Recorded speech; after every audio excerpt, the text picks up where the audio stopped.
السلام علیکم. نعت مہدی موعود علیہ السلام سماعت فرمائیں. نام مہدی دل سے اب جاتا نہیں، نام مہدی دل سے اب جاتا نہیں، نام کوئی لب پہ پھر آتا نہیں، نام مہدی دل سے اب جاتا نہیں. عشق کی دنیا میں جتنے رنگ ہیں، عشق کی دنیا میں جتنے رنگ ہیں، رنگ مہدی سا کوئی لاتا نہیں، نام مہدی دل سے اب جاتا نہیں.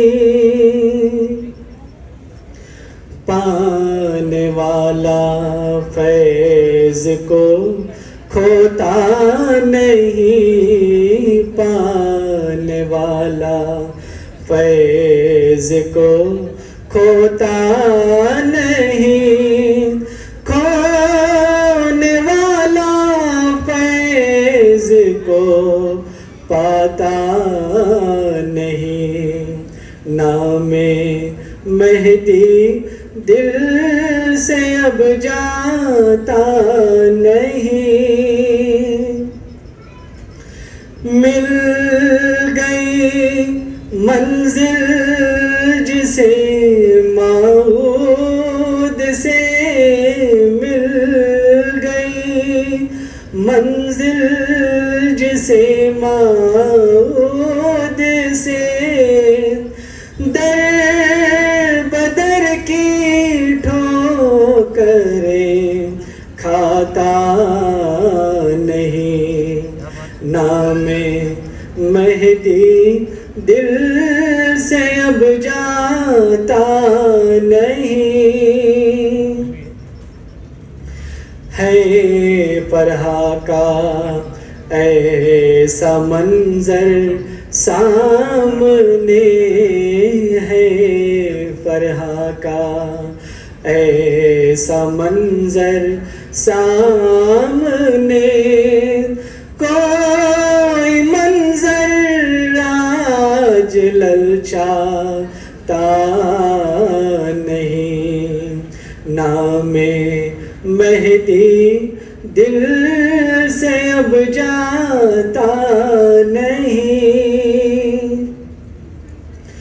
مہدی حق کی عطا نجمی پہ ہے، مہدی حق کی عطا نجمی پہ ہے، حق گواہ ہے آپ ساداتا نہیں، نام مہدی دل سے اب جاتا نہیں، نام کوئی لب پہ پھر آتا نہیں، نام مہدی دل سے اب جاتا نہیں.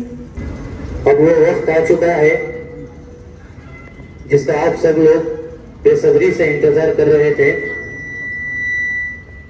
تو میں صدارتی خطاب کے لیے والدی الحاج ڈاکٹر سید سعد اللہ ہادی فلمری صاحب قبلہ سے ادباً گزارش کرتا ہوں کہ وہ سیرت امامنا مہدی موعود علیہ السلام پر حاضرین مجلس سے خطاب فرمائیں. نحمدہ و نصلی علی رسولہ الکریم والمہدی الموعود علیہ الصلاۃ والتسلیم. اما بعد فقد قال اللہ تبارک و تعالی فی کلامہ القدیم والفرقان العظیم اعوذ باللہ من الشیطان الرجیم بسم اللہ الرحمن الرحیم وقل جاء الحق وزهق الباطل ان الباطل کان زہوقا۔ حاضرین مجلس، پردہ نشین عزت مآب خواتین،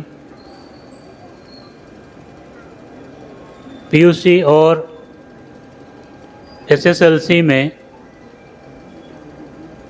نمایاں کامیابی حاصل کرنے والے 2025 کے طلباء و طالبات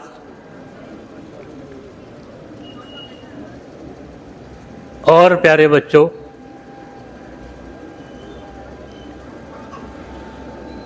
جس آیت شریفہ کو آپ لوگوں نے ابھی سماعت فرمایا، وَقُلْ جَاءَ الْحَقُّ وَزَهَقَ الْبَاطِلُ إِنَّ الْبَاطِلَ كَانَ زَهُوقًا، کہہ دیجئے اور کہہ دیجئے کہ حق آیا اور باطل مٹ گیا، اور بے شک باطل مٹنے ہی والا ہے۔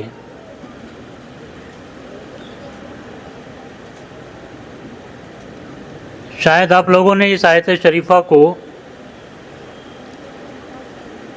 کئی بار پڑھا ہوگا، مقررین سے، قاری سے سنا ہوگا، لیکن میں آج اس بات میں جو کہہ دیجئے کہ حق آیا، صرف اس بات پر میں روشنی ڈالنا پسند کروں گا تاکہ نوجوان بچے اس بات کو ذہن نشین کر لیں کہ حق کسے کہتے ہیں۔ آپ سب کو معلوم ہے کہ اللہ تبارک و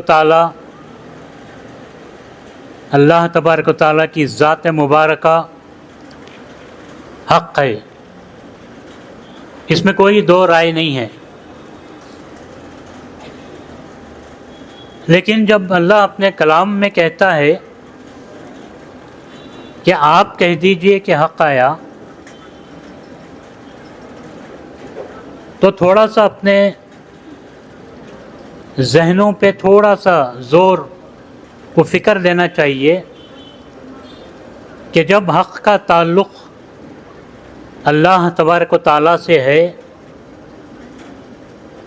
پھر اللہ ہی اپنے کلام میں یہ فرماتا ہے کہ حق آیا، تو کیا اس کا مطلب ہے کہ اللہ تبارک و تعالیٰ تشریف لایا ہے؟ ایسا تو ہرگز نہیں ہے۔ لیکن غور کرنے والی بات یہ ہے کہ جس میں اللہ تبارک و تعالیٰ بار بار کہتا ہے کہ ہمارے کلام میں غور و فکر کرو،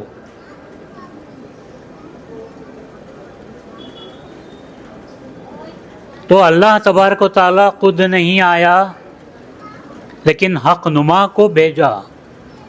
حق نما سے مراد حضرت رسول خدا محمد مصطفیٰ صلی اللہ علیہ وسلم کو، حق پرست، حق نما، کیونکہ اللہ بخوبی جانتا تھا کہ میرے جیسے کو ہی دنیا میں اب بھیجنے کا وقت آ چکا ہے،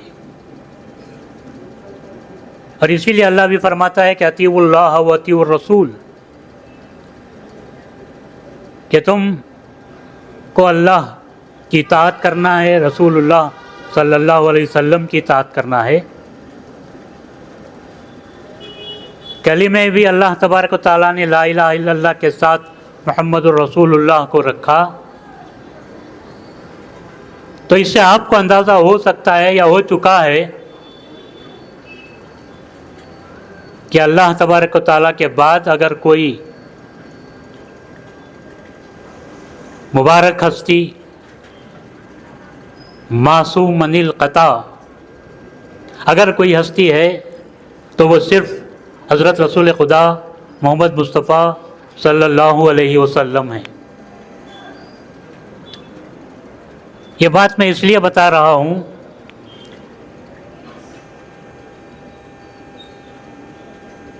کیونکہ اس کے بعد کوئی رسول، کوئی پیغمبر، کوئی نبی آنے والا نہیں ہے۔ اب کوئی اللہ کی کتاب آنے والی نہیں ہے۔ اللہ کا کلام قرآن شریف آخری کتاب ہے،